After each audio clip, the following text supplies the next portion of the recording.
Bon, donc je disais, une date fondamentale, c'est 1973. Alors qu'est-ce qui s'est passé? Passons au processus de Barcelone. Alors oui, le processus de Barcelone. Enfin, le protocole de Barcelone. Qu'est-ce qui s'est passé en 73? Il y a la guerre syrio-égyptienne contre Israël.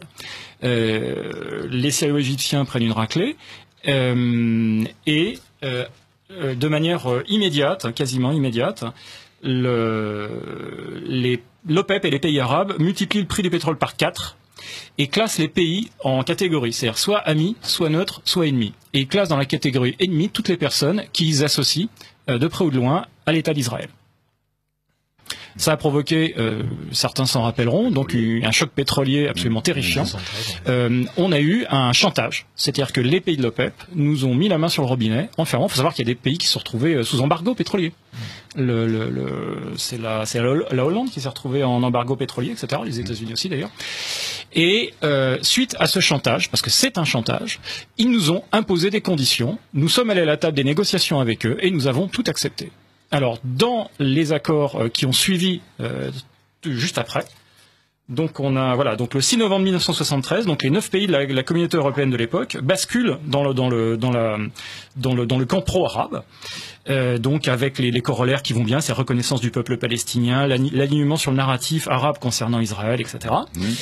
Vous avez la création de ce qu'on appelle, alors ça c'est fondamental parce que c'est l'ancêtre du protocole de Barcelone, hein, du processus de Barcelone, c'est-à-dire la création du DEA, du dialogue euro-arabe, qui est en réalité un processus, lui aussi, un processus qui vise à globalement mettre en œuvre des éléments qui ont été définis de manière très précise en 1975 par les résolutions de Strasbourg. Donc les résolutions de Strasbourg ont été adoptées communément par les pays euro-arabes, par les pays arabes, et donc l'Assemblée générale de l'Association parlementaire de la coopération euro-arabe. Ça a été voté à l'unanimité, il y avait 200 représentants de tous les partis politiques européens. Donc vraiment un ensemble total, et il faut savoir que ce document est fondamental puisque il pose les bases de ce que nous vivons encore aujourd'hui et qui s'est traduit par différentes avatars. Donc le processus de Barcelone n'était que finalement une espèce de remise en marche du DEA qui a subi des avatars parce que au fur et à mesure des années, des péripéties politiques, il y a eu la signature de paix entre l'Égypte et Israël qui a bloqué beaucoup les choses.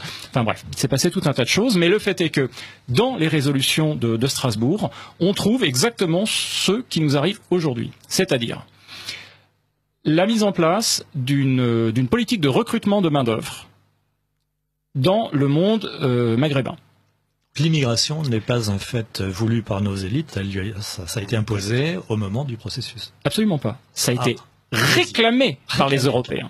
C'est-à-dire que ce sont les Européens. J'ai mal compris. Absolument. Allez-y. C'est ça qui va intéresser les gens. Voilà, donc ce sont là les Européens. En l'occurrence, j'ai le nom de la personne qui a posé. C'est Monsieur Tillich de Clercq, donc un Belge.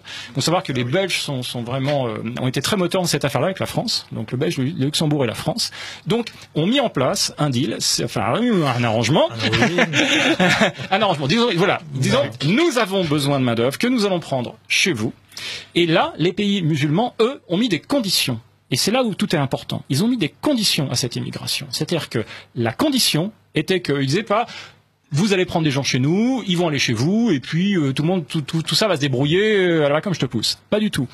Il y a eu un souci, d'ailleurs c'est en parfaite cohérence avec la doctrine islamique. Ils disaient voilà, ces gens, donc ils viennent de nos pays, vont aller chez vous, ils vont s'installer chez vous, mais nous allons mettre des conditions. Ces conditions sont l'accès à l'égalité totale de traitement entre les personnes qui viennent de chez nous et vos propres citoyens, c'est-à-dire accès aux droits sociaux, accès aux droits politiques, accès à tout. Donc égalité de traitement entre les immigrés et les nationaux de vos pays.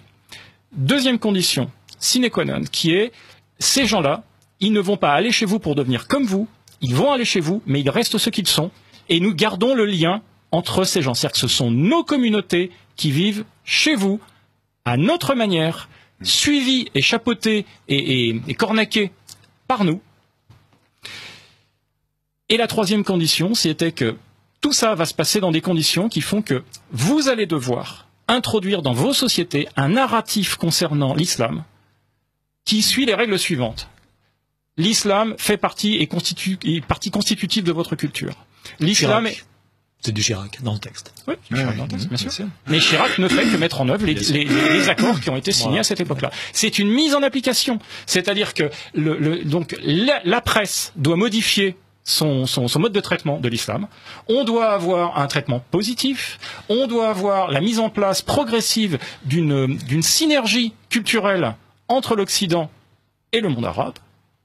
Musulmans, tous les instituts divers et variés, avec la mise en place, et ça encore c'est dans les accords, avec la mise en place de centres culturels dans toutes les capitales européennes. Donc une infrastructure, nous y voilà. Donc une infrastructure de mise en place de l'arrivée culturelle, de l'accompagnement culturel des populations musulmanes qui allaient arriver chez nous et qui, dans leur perspective et dans les faits, ne devaient pas être séparés de la communauté musulmane, ne devaient pas être séparés de la capacité de pratiquer leur culte de manière parfaitement libre et de vivre selon leur culture et leurs usages culturels. Et nous sommes exactement en train de vivre ça. Ces accords fondateurs qui ont été signés en 75 et après, mais confirmé un nombre incalculable de fois, là j'ai un quart d'heure, je ne peux pas vous citer toutes les réunions, mais il y en a eu des kilos, mettre en place. Et tout cela est chapeauté par le document dont je vous parlais tout à l'heure, que j'ai trouvé récemment, et qui s'appelle donc Stratégie culturelle islamique pour l'extérieur du monde islamique.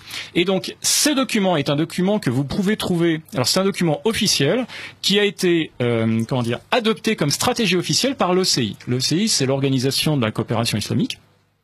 Donc, c'est l'équivalent de l'ONU islamique. C'est la deuxième plus grosse organisation internationale du monde et qui regroupe tous les pays musulmans. Et donc, cet organisme, à son plus haut niveau décisionnel, qui est le niveau des sommets islamiques. Les sommets islamiques sont les sommets qui regroupent les chefs d'État. Donc, lors du 9e sommet à Doha, en 2000, ils ont adopté ce document, qui est un document stratégique, qui est donc la stratégie d'action du monde musulman chez nous. Parce qu'à l'extérieur du monde islamique, c'est chez nous.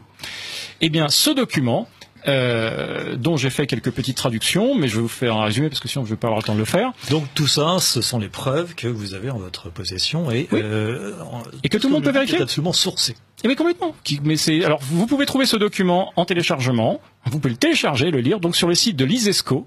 Alors allez-y. Alors l'ISESCO, si vous considérez que ça, ISESCO, comme ça se prononce, hein, ISESCO. Donc, si vous imaginez l'OCI comme un gouvernement, eh bien, l'ISESCO, c'est le ministère de la Culture, de l'Éducation, de la Communication. Donc, c'est quand même un très, très gros morceau. Ça fait partie de l'organigramme officiel. Ils ont leur siège à Rabat, dans un très beau bâtiment. Et donc, vous allez sur le site de l'ISESCO, vous allez sur la partie en français, parce que vous avez un site en français, vous cliquez, vous cherchez le mot stratégie.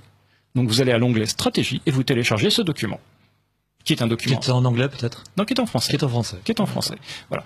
Et ce document, il est présent en arabe, en anglais et en français. Alors j'ai constaté qu'il y a des petites différences entre les versions. J'ai même fait viser la version justement par Samuel Dib, qui est parfaitement bilingue. La version arabe.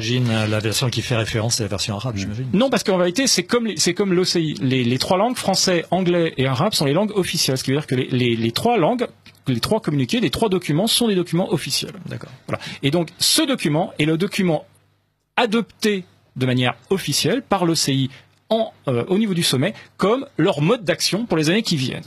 Voilà. Et ce mode d'action, je vais le résumer très rapidement, il consiste à implanter, alors j'utilise leur terme, à implanter des communautés islamiques civilisationnellement différentes de l'Occident, qui fonctionnent selon les règles de la charia, et qui ont pour vocation de prendre les postes clés au niveau politique, économique et communicationnel dans les pays hôtes. Nous sommes les pays hôtes. Voilà. Il faut savoir que l'implémentation, la mise en œuvre de cette stratégie, c'est précisé encore une fois dans le document, s'appuie sur les centres culturels, les mosquées, les écoles islamiques. Et qui sont pour l'instant marginales, ces écoles islamiques, mais qui sont pas du tout marginales. À chaque fois que vous avez une mosquée, l'étape d'après, c'est l'école islamique. Qui est à côté, qui vient après. Et d'ailleurs, dans toutes les mosquées, vous avez des salles de classe. Oh, tiens, c'est bizarre, parce qu'il n'y aurait pas un rapport avec une sorte de processus éducatif parallèle. Encore une fois, processus éducatif parallèle mentionné dans le document. Alors, il faut savoir que ce document est donc un document officiel qui a été mis en place, alors pas par quelques excités dans le fin fond d'un pays arabe. Avant la mise en place de ce processus a nécessité pendant 9 ans, ils ont sillonné toute la France. Ils le mentionnent d'ailleurs dans le prologue de ce document. Comment est-ce qu'on en est arrivé là? Eh bien, ce sont les organisations européennes qui ont participé à l'élaboration de ce plan. C'est-à-dire que des gens qui sont chez nous. Mais le serpent qu'on a nourri, c'est-à-dire que on a réchauffé en notre sein des serpents, c'est-à-dire qu'on a financé la plupart des fois. Il faut savoir que les centres culturels en Europe sont financés par les États, sont financés par le contribuable. Et ce sont ces gens-là, parce qu'il n'est pas dit des centres culturels ni des organisations islamiques. Donc eux, ils ont fait la concertation avec les chefs des centres culturels de toute l'Europe et des organisations islamiques de toute l'Europe. Ce qui veut dire que des gens comme par exemple M. Boubaker, etc., sont compris dans les organisations islamiques. Donc les organisations islamiques européennes, alors avec les guillemets bien sûr, ont réclamé à l'OCI parce qu'ils constataient qu'il y avait des signes d'assimilation des enfants musulmans dans les sociétés occidentales. Eh bien, ils ont mis en place un système qui vise à immuniser, j'utilise leurs mots, à immuniser les enfants contre l'invasion culturelle. J'utilise leurs mots. Un enfant musulman qui va dans une école occidentale est considéré comme subissant une aliénation et une invasion culturelle. Donc comme en danger. Il est en danger, bien sûr. Il est en danger de sortir de l'islam et de s'assimiler à la culture européenne, ce qui est considéré comme quelque chose d'abominable. Alors, il faut bien voir que cette stratégie aujourd'hui, c'est ce qui se passe chez nous. Aujourd'hui, quand nous avons un centre culturel qui se crée, une mosquée qui s'appuie toujours sur un centre culturel, ils mettent en œuvre la politique de l'OCI. Alors, cerise sur le gâteau, puisque je vois que j'arrive, j'ai dépassé 15, cerise sur le gâteau, il faut savoir que un des objectifs fondamentaux, précisés comme absolument fondamentaux et nécessaires, obligatoires, c'est l'enseignement de l'arabe aux populations occidentales. Bien sûr. Ce qui veut dire que nous avons, à l'heure actuelle, une ministre qui benoîtement nous explique qu'il faut qui aujourd'hui agit objectivement, dans le cadre de sa fonction ministérielle comme un agent de l'OCI et comme un agent de mise en place de cette stratégie culturelle avec les guillemets.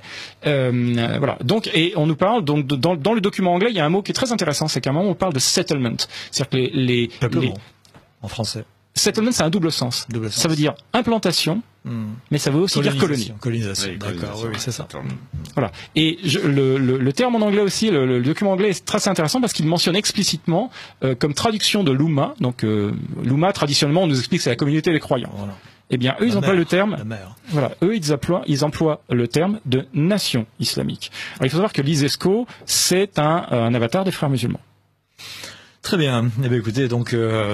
Alors, ce document est une bombe politique. Oui, j'imagine. Moi, personnellement, je pense qu'il y a certaines époques dans l'histoire de France où on aurait convoqué les ambassadeurs, mis ce document sur la table et on aurait dit qu'est-ce que c'est que ça?